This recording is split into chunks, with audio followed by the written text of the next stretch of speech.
एक अल्लाह वाले नेक बंदे और मछली का वाकया। वो नेक इंसान ऐसा कौन सा काम करता था जिसकी वजह से अल्लाह ने उसे मछली के जरिए बेशुमार दौलत दे दी। उस पूरे वाकये को जानने के लिए इस वीडियो को आखिर तक जरूर देखें और हमारे चैनल को सब्सक्राइब कर लें ताकि इस तरह की वीडियोस आपको बरौक्त मिलती रहें। शहर यमन से कुछ फासले पर एक छोटी सी बस्ती थी जहां एक बूढ़ा शख्स अपनी आखिरी जिंदगी के दिन गुजार रहा था। वो एक खामोश और आजिज लेकिन दाना इंसान था। उसके 5 बेटे थे जिनमें सबसे बड़ा फहीम था जो एक जमींदार था। फहीम पूरा दिन खेतों में मेहनत करता, जमीन को संवारता और फसलों की देखभाल करता, लेकिन वालिद की खिदमत करते हुए कभी कभार वो इकता जाता और दिल ही दिल में सोचता कि ये जिम्मेदारी कब खत्म होगी। शाम को जब फहीम थका हारा खेतों से लौटता तो उसका बूढ़ा बाप अफजल खामोशी से बेटे की थकन को महसूस करता। अफजल के दिल में बेटे के लिए बेपनाह मोहब्बत थी, लेकिन वो कुछ कहे बगैर फकत अपनी नजरें झुका लेता। कुछ अरसे बाद अफजल ने अपने बेटे फहीम के रवैये में तब्दीली महसूस की। वो जानता था कि फहीम अपनी थकन और जिम्मेदारियों के बोझ तले दब चुका है और शायद उसे ये महसूस होने लगा था कि बूढ़ा बाप अब उसके लिए एक बोझ बन गया है। फहीम का रोखा रवैया इसके वालिद को परेशान करने लगा। वो अपनी जिंदगी के आखिरी दिन सुकून से गुजारना चाहता था, लेकिन फहीम की बेरखी ने उसे गमगीन कर दिया। कुछ अरसे बाद अफजल ने फहीम को करीब बुलाया और कहा, बेटा, मुझे मालूम है कि तुम पर बोझ बढ़ गया है। फिक्र ना करो, मैं ज्यादा दिन तुम्हारे साथ नहीं रहूंगा। 2-3 दिन बाद मैं दूसरे बेटे के पास चला जाऊंगा। तुम अपने काम और जिंदगी पर ध्यान दो, मेरे लिए परेशान मत होना। फहीम ये सुनकर कुछ देर खामोश रहा। दिल में नोदामत की हल्की सी लहर उठी, मगर उसके लब्बों पर कोई सख्त या रोकने वाले अल्फाज न आए। कुछ दिन गुजरने के बाद बूढ़ा अफजल फहीम के घर से निकलकर अपने दूसरे बेटे रहमत के पास चला गया, जो एक कामयाब ताजिर था और जिसे माल वो दौलत की कोई कमी नहीं थी। बूढ़ा बाप रहमत के घर रहने लगा, लेकिन रहमत का रवैया भी काबिल अफसोस था। रहमत के लिए कारोबार की मसरूफियत ज्यादा अहम थी, जबकि उसकी बीवी ससुर को हमेशा नजरअंदाज करती और उनसे बात करने की जहमत भी न उठाती। अफजल दिन भर खामोशी से एक कोने में बैठा रहता, दिल में अपने बेटों की बदलती हुई मोहब्बत का गम लिए, मगर अपनी तकलीफ को कभी जबान पर न लाता।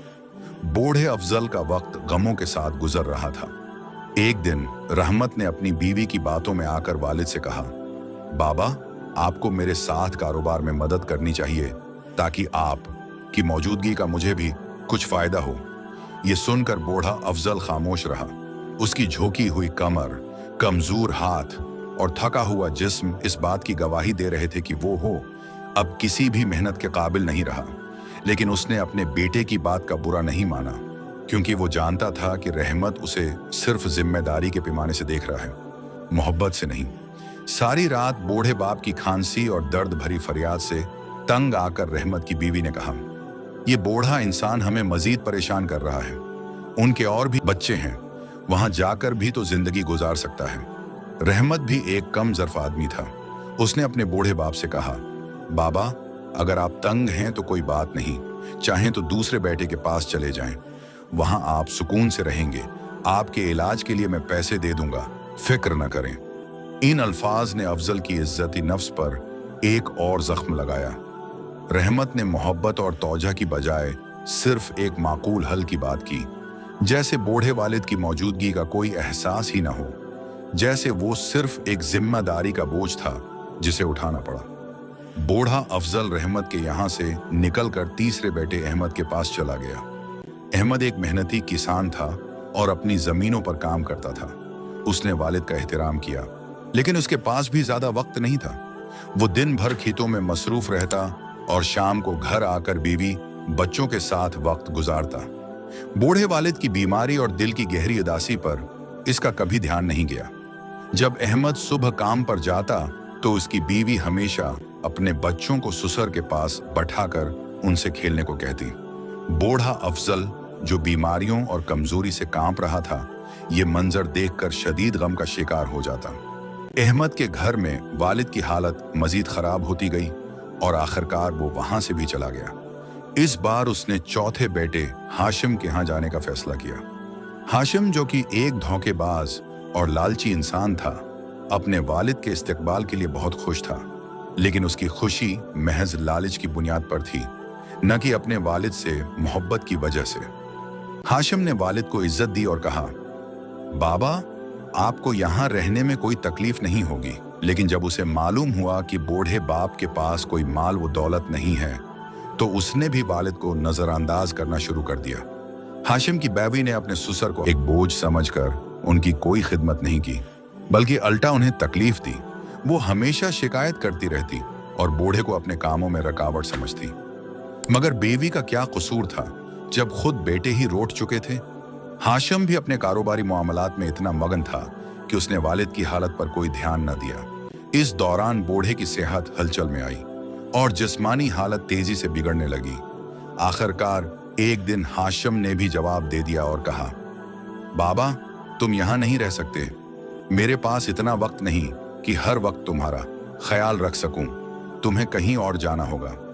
उन बेरहम अल्फाज को बूढ़े अफजल का दिल बर्दाश्त न कर सका और उसने आखिरी बेटे अली के यहाँ जाने का फैसला किया। अली अफजल का सबसे छोटा और कम उम्र बेटा था, जो एक गरीब और मेहनती शख्स था, जो मजदूरी करके जो भी थोड़े बहुत पैसे कमाता, उन्हीं पैसों से अपने बाप की दवाइयाँ खरीदता और अपने घर का खर्च चलाने की कोशिश करता। उसकी बीवी भी निहायत ईमानदार थी। वो अपने ससुर का दिल से ख्याल रखती, उनकी बीमारी और बढ़ापे को समझती और हमेशा माँ बाप की तरह उनकी खिदमत में लगी रहती। बूढ़े अफजल ने जब अली और उसकी बीवी की मोहब्बत और एहतराम देखा तो दिल ही दिल में खुश हुआ और बहुत दुआएं देने लगा। वक्त गुजरता गया और अफजल अपने छोटे बेटे के घर में खुशी खुशी जिंदगी गुजारने लगा। उसकी जिंदगी में सुकून और मोहब्बत वापस आई और वो इस बात पर शुक्रगुजार था कि आखिरकार उसे वो इज्जत मिली जिसका वो हमेशा से हकदार था। बिलाखिर सर्दियां शुरू हो गईं और वो शदीद बीमार पड़ गया। अली अपने बाप की हालत देखकर बेहद गमगीन होता और अक्सर रो पड़ता, क्योंकि वो अपने वालिद को बोझ नहीं बल्कि हकीकी मानों में बाप अफजल के रुतबे से देखता था। उसके दिल में वालिद की इज्जत और मोहब्बत का समंदर था और वो हर मुमकिन कोशिश करता कि अपने वालिद की खिदमत में कोई कमी न रह जाए।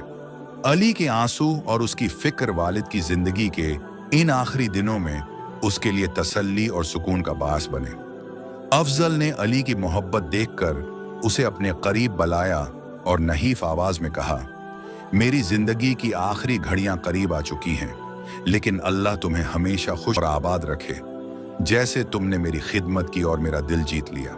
ये सुनकर अली ने गमगीन लहजे में जवाब दिया, बाबा, अल्लाह ना करे कि आप हमें छोड़कर चले जाएं। आपके बगैर हम कैसे जी सकेंगे। अफजल मुस्कुरा कर बोला, बेटा, ये हक का रास्ता है, हर चीज को फना होना है और मुझे भी अपने खालिक हकीकी के पास जाना होगा। अली ने आंसुओं के साथ कहा, बाबा, क्या आप मुझसे खुश हैं? मैं वो खिदमत नहीं कर सका जिसके आप हकदार थे। मेरी बीवी भी कमजोर है, लेकिन अगर आपके दिल में कोई गला या शकुआ है तो बराह करम हमें बताएं ताकि आपका दिल हल्का हो जाए। अफजल ने एक गहरी सांस ली और अली से कहा, बेटा, एक आखिरी बात कहना चाहता हूं और ये एक बड़ी इमानत है। मैंने अपनी जिंदगी में तुम पांचों बेटों का इम्तिहान लिया, लेकिन इस आजमाइश में सिर्फ तुम कामयाब हुए। बेटा, मेरी वफात के बाद यमन की फुलां गली में जाबिर नामी एक बूढ़े शख्स के पास जाना और उससे कहना कि अफजल वफात पा चुका है और वो अमानत जो मैंने उसके पास रखी थी वो तुम्हें दे दे। अफजल ने अली के कंधे पर हाथ रखा और कहा, जो अमानत मिले वो तुम्हारे लिए है, उसे अपनी बीवी और बच्चों की जिंदगी बेहतर बनाने के लिए इस्तेमाल करना। ये मेरा तुम्हारे लिए आखिरी तोहफा होगा और याद रखना, बाकी भाइयों को उसमें से कुछ भी न देना। यूं अफजल इस दुनिया से रुखसत हो गया। अफजल की वफात अली के दिल पर बजली बनकर गिरी। उसकी आंखें आंसुओं से भरी हुई थीं और दिल में एक न खत्म होने वाला खला था। उसकी बीवी भी शिद्दती गम से रो पड़ी, क्योंकि उसने हमेशा अफजल की खिदमत दिल से की थी और उनका एहतराम किया था। अली ने अपने जज्बात पर काबू पाते हुए अपने भाइयों को इत्तला दी और उन्हें जनाजे में शिरकत की दावत दी। वही भाई जो कभी अपने वालिद को बोझ समझते थे, अब जनाजे में शरीक हो गए। अली, जो हमेशा ईमानदारी और मोहब्बत का पीकर रहा, भाइयों से बोला, बाबा जान ने मुझे एक अमानत सौंपी थी। मुझे यकीन है कि ये कोई कीमती खजाना होगा, लेकिन उसमें हम सब भाइयों का हक है। हालांकि बाबा ने उसे सिर्फ मेरे लिए वसीयत की थी। जिन भाइयों के दिल में कहीं ना कहीं लालच छिपा था, वो फौरन बोले, जाओ और अमानत ले आओ, फिर उसे हम पांचों भाइयों में बराबर तकसीम कर देना, ताकि सबको उनका हिस्सा मिल सके। अली ने वैसा ही किया जैसा उसने कहा था। वो यमन गया और जाबिर से अमानत ले आया। जब उसने संदूक खोला तो हैरत में पड़ गया। संदूक में यमन के मशहूर बाजार की कई कीमती दुकानों के कागजात, वो जवाहरात जो इसकी माँ के थे, और बेशुमार अशरफियां मौजूद थीं। अली ने ईमानदारी का सबूत देते हुए सब भाइयों को उनका हक दिया और खुद अपने हिस्से पर कनात की। जिंदगी एक बार फिर वालिद के साये के बगैर चलने लगी, लेकिन वक्त ने जल्द ही अपनी हकीकत दिखा दी। चंद माह बाद बड़े भाइयों में से एक अपने कारोबार में बुरी तरह फंस गया। गैर जिम्मेदारी और गलत फैसलों की वजह से वो कर्ज में डूबता चला गया। हालात उस कदर बिगड़ गए कि उसे अपना घर तक बेचना पड़ा। दूसरा भाई जो ऐश व इशरत की जिंदगी गुजारने का आदी था, एक दिन चोरी में पकड़ा गया। काजी ने उसे जेल भेजने का हुक्म दे दिया और उसकी जिंदगी बर्बाद हो गई। बाकी भाई भी जब सोने को हाथ लगाते तो वो मिट्टी बन जाता। ये सब नाकामियां वालिद की बददुआ का नतीजा थीं। दूसरी तरफ अली ने अपनी मेहनत से यमन में कारोबार शुरू किया। वो कोफा से उम्दा कपड़ा है खरीद कर यमन के बाजार में बेचता और वक्त के साथ काफी मुनाफा कमाने लगा। उसकी ईमानदारी, वालिद की दुआएं और मुस्तकिल मेहनत ने उसे तरक्की की राह पर डाल दिया। यहाँ तक कि वो अपने भाइयों की बेची हुई दुकानें दोबारा खरीदने लगा और आहिस्ता आहिस्ता पूरे बाजार का वाहिद मालिक बन गया। जो भाई कभी खुद को दौलतमंद समझते थे, अब वक्त के मारे हुए अली के दर पर सवाली बनकर आ गए। अली जो एक रहम दिल और मुशफिक इंसान था, उनकी मदद करता और उन्हें खाली हाथ वापस न जाने देता। उसका ये रवैया वही था जो उसके वालिद ने उसे सिखाया था। अली का सबसे बड़ा इम्तिहान जब अली यमन में कामयाब कारोबार कर रहा था। एक रात उसने ख्वाब में अपने वालिद को देखा। उन्होंने कहा, बेटा, जो दौलत तुम्हें मिली है, हम तुम्हें उसकी हिफाजत के लिए कहते हैं कि तुम उसे अपने पास रखो। वो तुम्हारा असल इम्तिहान है। अगर तुम दुनिया और आखिरत में कामयाब होना चाहते हो तो उसे अल्लाह की राह में सही जगह पर खर्च करो। अली ख्वाब से बेचैन होकर जाग गया। उसने फैसला किया कि वो अपने वालिद की नसीहत पर अमल करेगा। एक दिन वो एक बुजुर्ग आलम से मिला और उनसे मशूरा किया। उन्होंने कहा, अगर तुम अपनी दौलत की हकीकत जानना चाहते हो तो यमन से निकलकर दरिया के किनारे जाओ, वहीं तुम्हें अपनी तकदीर का असल फैसला मिलेगा। अली ने अल्लाह का नाम लेकर सफर शुरू किया और एक बड़े दरिया के किनारे जा पहुंचा। वहां उसने देखा कि पानी में एक अजीब व गरीब मछली अभर रही है। वो बड़ी रोशन और नूरानी थी। जब अली ने गौर से देखा तो इसे महसूस हुआ कि ये कोई मामूली मछली नहीं, बल्कि अल्लाह के हुक्म से भेजी गई एक निशानी है। अचानक मछली ने अपनी बड़ी बड़ी आंखों से अली की तरफ देखा और अल्लाह के करिश्मे से इंसानी जबान में बोली, अली, ये दुनिया फानी है और दौलत हमेशा रहने वाली नहीं। जो तुम तलाश कर रहे हो वो मेरे पास है। अल्लाह के हुक्म से मैं तुम्हें वो अमानत सौंप रही हूँ जो तुम्हारे वालिद ने तुम्हारे लिए छोड़ी थी। इतना कहने के बाद मछली ने अपना मुना खोला और उसके अंदर से एक चमकता हुआ संदूक बाहर आया। अली ने जब उसे खोला तो वो हैरत में पड़ गया। उसमें सोने चांदी की इशरफियों के साथ साथ बेशकीमत जवाहरात और दस्तावेजात भी थीं, जो यमन के सबसे कीमती बाजारों की मलकियत जाहिर करती थी। अली को समझ आ गया कि यही उसका सबसे बड़ा इम्तिहान है। उसने वहीं सजदा किया और अल्लाह का शुक्र अदा किया। फिर उसने फैसला किया कि वो इस दौलत को अपने लिए नहीं रखेगा, बल्कि गरीबों और मस्कीनों में बांट देगा। यमन वापस आकर उसने सारा सोना, चांदी और जायदाद बेचकर दरवीशों, यतीमों और जरूरतमंदों में तकसीम कर दिया। शहर के लोग हैरान थे कि जो शख्स पूरा बाजार खरीद सकता था वो खुद सादा जिंदगी क्यों गुजार रहा है। लेकिन अली जान चुका था कि ये दुनिया फानी है और असल माल वो है जो अल्लाह की राह में खर्च किया जाए। उसके बाद अली ने अपनी बाकी जिंदगी अल्लाह की इबादत, नेकियों और लोगों की खिदमत में गुजार दी। वो एक मशहूर दरवीश बन गया और उसकी दुआएं दूर दूर तक कबूल होने लगी। यूं एक आम इंसान जो दौलत के जरिए दुनिया जीत सकता था, उसने अपनी सारी दौलत अल्लाह की राह में कुर्बान करके अपनी आखिरत संवार ली। इस कहानी से हमें सबक मिलते हैं। दौलत अल्लाह की अता करदा इमानत है, उसे खुद पर फख्र का जरिया बनाने के बजाय मुस्तहकों पर खर्च करना चाहिए। ये दुनिया चंद रोज़ा है, असल कामयाबी वही है जो आखिरत के लिए नेक एमाल के साथ हासिल की जाए। सच्चा है दौलतमंद वही है जो अल्लाह की रज़ा के लिए खर्च करे और अपनी ज़िंदगी को नेकियों से भर दे।